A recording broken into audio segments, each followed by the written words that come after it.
My wife announced, "I want an open marriage or I'm filing for divorce." I calmly said, "Let's open it." Then I introduced her to my lawyer the next day. Apparently my openness wasn't what she had in mind.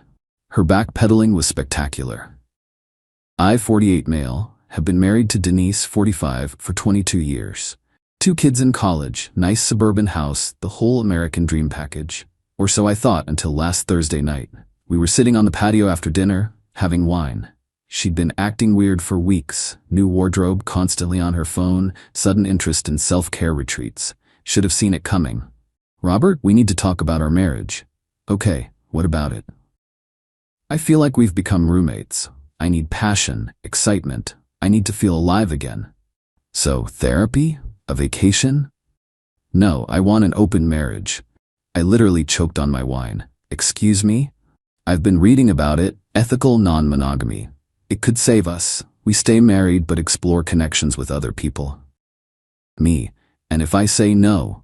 Her face hardened. "Then I want a divorce. I've already talked to some lawyers. I know my rights. Half of everything. Alimony. The house since the kids grew up here. I'm not bluffing, Robert." The entitlement in her voice was staggering. She'd already researched divorce lawyers? This wasn't a discussion. It was an ultimatum. "You've thought this through." "I have. Look, you can date too. It's fair. We both get to explore while keeping our family unit intact." "Who is he?" "What? The guy you want to sleep with. This isn't hypothetical. You have someone lined up." She had the audacity to look offended. "That's not. It's about us, not anyone else." "Denise," she sighed. "His name is Garrett, from my CrossFit gym, but nothing's happened. That's why I'm talking to you first. I'm being ethical." Ethical. She wanted a medal for not cheating yet. I stood up, surprisingly calm. 22 years of marriage flashing before my eyes. Building our first house, her crying at our daughter's graduation, Sunday pancakes, and now this. Me. Okay, let's open it."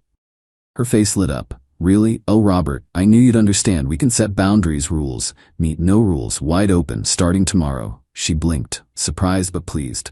"Tomorrow? That's fast. Why wait? You want open? We'll be open." She actually hugged me.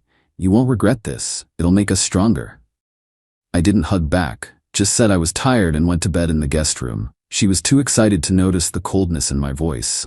Spent the whole night on my laptop. Emails, documents, screenshots. By 4 a.m., I had a plan. Update 1 Friday morning came quick. Denise was practically glowing at breakfast, probably texting Garrett already. "Denise, so I was thinking we should establish some ground rules, like no bringing people to the house, always use protection." "Actually, I have a lunch meeting today." "A work thing?" "No, a date." She stopped mid-bite of her toast. "Already? With who?" "You'll meet her at dinner." I invited her over. "You what?" "Robert, we agreed no bringing people home."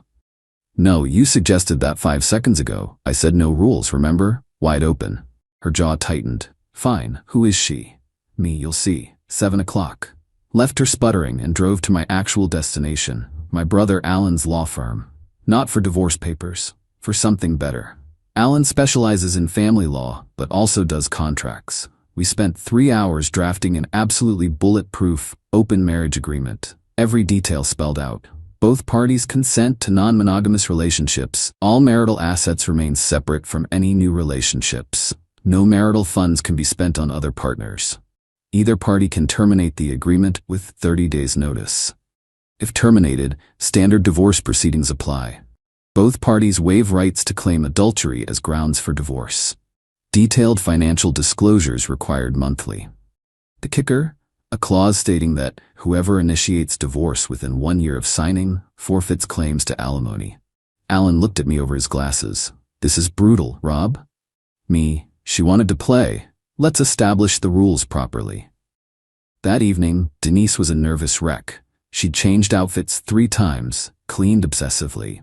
Garrett was forgotten. She was too focused on who I was bringing home. Doorbell rang at 7 p.m. sharp. I opened it to Rebecca Thornton, Alan's senior partner. 62 years old, silver-haired, wearing a power suit that probably cost more than our mortgage payment. "Me, Denise, meet Rebecca." Denise's face was priceless, relief mixed with confusion. "Oh, nice to meet you. You're a bit older than I expected." Rebecca smiled like a shark. I specialize in December-May relationships. Robert's exactly my type. Denise looked ill. I poured wine. Rebecca's a lawyer, senior partner at Thornton, Kravitz and Associates. How nice. Actually, I'm here professionally. Robert retained me this afternoon. Retained you? For what? I slid the contract across the table. Our open marriage agreement, to protect both of us. Denise started reading, her face getting paler with each page. Denise, this is insane. Monthly financial disclosures, forfeiting alimony, standard protections and consensual non-monogamy arrangements. You did research this, correct? Not like this. This is a business contract. Me, you threatened divorce and researched lawyers? I'm just being thorough. If you prefer, we can proceed with traditional divorce proceedings. I have those papers as well. She placed a second folder on the table. Divorce petition, already filled out. Denise was trapped and she knew it. Sign the agreement or get divorced right now without her CrossFit boyfriend lined up as a safety net. Denise, I need time to think. Of course, you should have your own lawyer review it. I recommend getting someone familiar with polyamory agreements. Rebecca left after an hour of explaining various clauses. Denise hadn't said 10 words. After she left, Denise exploded. Denise, that wasn't a date. You tricked me. I never said it was a romantic date. I said I had a lunch meeting and was bringing someone to dinner. You assumed. This agreement is ridiculous. No one signed something like this. Then don't. We can do the divorce instead. You're being vindictive. I'm being practical. You want to fundamentally change our marriage contract? Fine. Let's get the new terms in writing. She stormed off. Came back an hour later. Denise, if I sign this, you'll really be okay with an open marriage? Me, I said yes, didn't I? She stared at me suspiciously, but couldn't find the trap, because there wasn't one. Not exactly.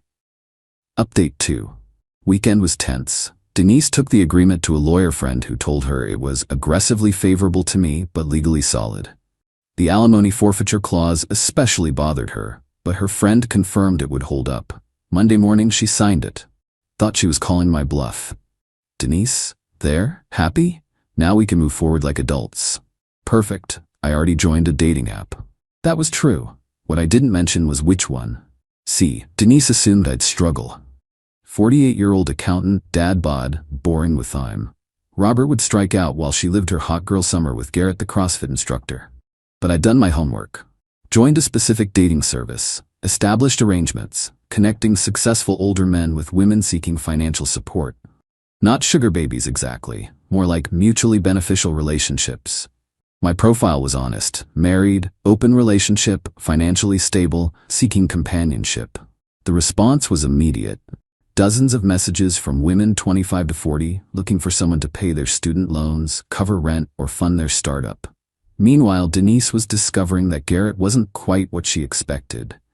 Tuesday, she came home from the gym furious. Denise, Garrett's married. Me, so are you. His wife doesn't know. He thought I was offering an affair. Weren't you? No. This is ethical non-monogamy. He has to tell his wife. I laughed. Actually laughed. Me? You think a 32-year-old CrossFit instructor wants to tell his wife he's dating a 45-year-old married woman? The age comment stung. I could see it. Wednesday, I had my first actual date. Jennifer, 29, marketing degree, drowning in student debt. We met for coffee. Jennifer, so your wife's really cool with this? Me, here's the signed agreement. Wow, okay, and you're looking for companionship, dinners, events, conversation. I'll cover your student loan payments and a monthly allowance. That's it? No expectations? Me, none. I just want to enjoy nice evenings with someone who actually wants to be there. She agreed. $2,000 a month plus loan payments. Cheaper than the divorce Denise threatened. I told Denise that night. You're paying someone to date you? It's an arrangement, very open, very ethical. She knows exactly what she's getting. That's prostitution. No, it's companionship. We haven't even kissed. Unlike you and Garrett, oh wait, he won't touch you now that he knows you want more than an affair. She went on Tinder that night, matched with dozens of guys, went on 3 dates that week, came home from each one increasingly frustrated. They all just want sex. Shocking. Men on dating apps want casual sex with married women. The younger ones are immature, The older ones are creepy or divorced with baggage. Maybe try being honest about what you're looking for. I am. But when I mention I'm married and it's open, they either unmatch or just want to hook up. Meanwhile, Jennifer and I were having lovely dinners. She was smart, funny, actually interested in my boring work stories because I was literally paying off her crushing debt. Win-win. Update 3. Week 3 of our open marriage, and Denise was spiraling. She'd been on 8 dates. 2 ghosted her after sleeping with her. 3 wanted sugar mama arrangements, hilarious karma. 1 turned out to be married and looking for a secret affair. 1 was perfect until his wife called Denise screaming because he'd lied about being divorced. The last one was actually single and interested, but he was 26 and lived with his parents. Meanwhile, I was having the time of my life. Not romantically. This wasn't about revenge dating. It was about showing Denise the reality of what she'd demanded. Thursday night, there was a charity gala for my company. Usually, Denise complained about these events. Now she assumed she'd still be my +1. What time should I be ready? Me. For what? The gala. Oh, I'm taking Rebecca. Your lawyer? Me. She enjoys these events. Great networking for her firm. I'm your wife. Me. In an open marriage, you can't claim spouse privilege when it's convenient. She threw a wine glass. Missed me, shattered against the wall. Me. That's coming out of your personal account, per our agreement. Shared property damage clause. Friday, she tried a power move. Showed up at my office with lunch, something she hadn't done in 5 years. Wearing a dress I'd bought her for our anniversary. Denise. Thought we could talk. My assistant, who knew the situation, asked loudly, Mr. Peterson, should I cancel your lunch meeting with Jennifer? Denise left the lunch on my desk and stormed out. That evening, ultimatum time. Denise, I want to close the marriage. Me. Okay. File for divorce. No, I want to stop this open arrangement and work on us. The agreement requires 30 days notice from both parties to terminate. Fine, I'm giving notice. Cool, I'm not. Her face went through 5 emotions in 3 seconds. You have to. Me. Actually, I don't. Section 7, paragraph 3, both parties must consent to closure, otherwise standard divorce proceedings apply. You planned this. You demanded this. I'm just playing by the rules you insisted on. I'll divorce you anyway. Go ahead. But remember the alimony clause, and I've documented every date you've been on per our financial disclosure requirements. Your Uber receipts to men's apartments at 2 a.m. won't look great in court. She realized the trap she'd walked into. She could stay in the open marriage she now hated, or divorce and lose alimony rights while looking like the cheater. Saturday morning, she tried emotional manipulation. Denise, Robert, I love you. I made a mistake. Me, you threatened divorce to coerce me into letting you sleep with Garrett. Denise, I was confused. Midlife crisis, hormones. For 6 months while you researched divorce lawyers? She started crying. Real tears this time. What do you want? Me, I wanted a faithful wife. That ship sailed. So this is punishment? Me, this is what you demanded. Open marriage. I'm just better at it than you expected. Update 4 week 5. Denise went nuclear. First, she called my mother, told her I was having affairs and destroying our family. Mom called me confused. Me, she demanded an open marriage, Mom. I have it in writing. Oh honey, she played stupid games. Even my traditional Catholic mother was on my side. That's how badly Denise had miscalculated. Next, she tried to seduce me. Came to bed in lingerie I hadn't seen in 10 years. Denise, remember when we were with Garrett? She deflated. That was cruel. Me, that was honest. Then came the investigation. She hired a private investigator to follow Jennifer, convinced she'd find something illegal about our arrangement.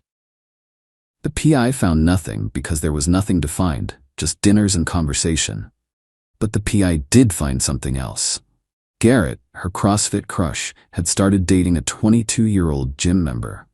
Posted it all over Instagram. Denise saw it during spin class and had a meltdown, got banned from the gym. Thursday, she made her biggest mistake. Went to Rebecca's law firm to threaten a malpractice suit, claiming Rebecca had taken advantage of our marital problems. Rebecca, cool as ice, pulled up security footage of our dinner. Mrs. Peterson, you're on camera reviewing and signing the agreement without coercion. You had 5 days to consider and your own legal counsel. Would you like to discuss defamation charges? Denise left humiliated. That night, she broke. What will it take? For what? To end this. To go back. We can't go back. You burned that bridge. Then forward, counseling, anything. Here's my offer. One time only. We divorce. Mediated, not contested. I keep my retirement and the investment account. You get the house, your car, and half the savings. No alimony either direction. Clean break. That's less than I'd get in a normal divorce. In a normal divorce, I wouldn't have documentation of your infidelity attempts and the signed agreement showing you initiated this. You'd really divorce me after 22 years? You ended our marriage the moment you threatened divorce to sleep with another man. I'm just handling the paperwork. She asked for time to think. I gave her the weekend. Final update. It's been 3 months since this started. Time for the conclusion. Denise took the deal. Not happily, but she took it. The mediation was quick, 2 sessions and done. The mediator actually complimented how prepared my documentation was. 22 years ended with a whimper, not a bang. The house sale closed last week. Denise got her half but discovered that maintaining it solo plus property taxes ate up most of her salary. She's apartment hunting now. Meanwhile, I bought a nice condo downtown. 2 bedrooms, modern kitchen, 0 memories of betrayal. Jennifer and I ended our arrangement when the divorce finalized. She was grateful. I'd paid off $30,000 in student loans and helped her get a job at my company's marketing department. Different building, no conflicts. We're actually friends now. She sends me memes about tax season. Denise tried one last manipulation 2 weeks ago. Showed up at my condo with a bottle of wine and photo albums. Denise, remember our trip to Hawaii? Our daughter's first Christmas? Me. I remember everything, including you choosing Garrett over our marriage. I never slept with him. Because he rejected you, not because you didn't try. She finally said what she'd been holding back. You never loved me. If you did, you would have fought for us. I loved you for 22 years. You loved me until someone with better abs showed interest. This isn't how it was supposed to go. You thought I'd be desperate to keep you, that I'd agree to anything. Classic middle-aged guy, grateful for whatever scraps his wife threw him. That's not. It's exactly what you thought. You'd sleep around while I waited at home, funding your lifestyle. When you got it out of your system, we'd close the marriage and pretend it never happened. Her silence confirmed everything. Instead, you discovered that Garrett wasn't interested in a relationship, that men your age want younger women or easy affairs, that dating at 45 is brutal, and that I had more options than you imagined. Denise, so you admit this was revenge. This was consequences. You wanted an open marriage as a threat. I gave you exactly what you asked for, just not how you pictured it. She left the photo albums. I threw them in the recycling. Yesterday, I ran into Garrett at a coffee shop. He tried to bro-nod me. I ignored him. His young girlfriend asked who I was. He said nobody. Accurate. Denise, according to mutual friends, is on dating apps again. This time honestly single. She's struggling. The men her age want younger women or casual only. The good ones are taken. The available ones have their own baggage. Welcome to reality. My kids know the basics. Mom wanted to change the marriage, Dad disagreed, we divorced. They're adults, they figured out the rest. My daughter actually said, Dad, you're happier now. She's right. Started actual dating last month. Met a woman named Carol through a hiking group. She's 44, divorced 5 years ago when her ex had an affair. We bond over betrayal humor. She saw the open marriage agreement. I kept a copy as a reminder and laughed so hard she cried. Carol, you really made her sign this? She insisted on opening the marriage. And you opened it. Wide. We're taking it slow. Very slow. Trust issues on both sides. But she makes me laugh, doesn't have a CrossFit instructor on the side, and thinks my dad bod is cuddly. The revenge wasn't dramatic. It was methodical. Denise wanted to have her cake and eat it too. Instead, she discovered the cake was stale, the bakery was closed, and I'd already moved on to pie. She gambled our entire marriage on the assumption that I had no options and no spine. She lost everything because she couldn't imagine a world where I wasn't desperately grateful for whatever she offered. The funniest part? If she'd just asked for counseling, admitted she was bored, we probably could have worked it out. But she went nuclear with threats and ultimatums. So I went nuclear right back, just with better lawyers and documentation. To everyone saying I was too harsh, she literally threatened to destroy my financial future if I didn't let her sleep with other men. What would you have done? Now I wake up in my quiet condo, make coffee without anyone complaining about the smell, and actually feel peace.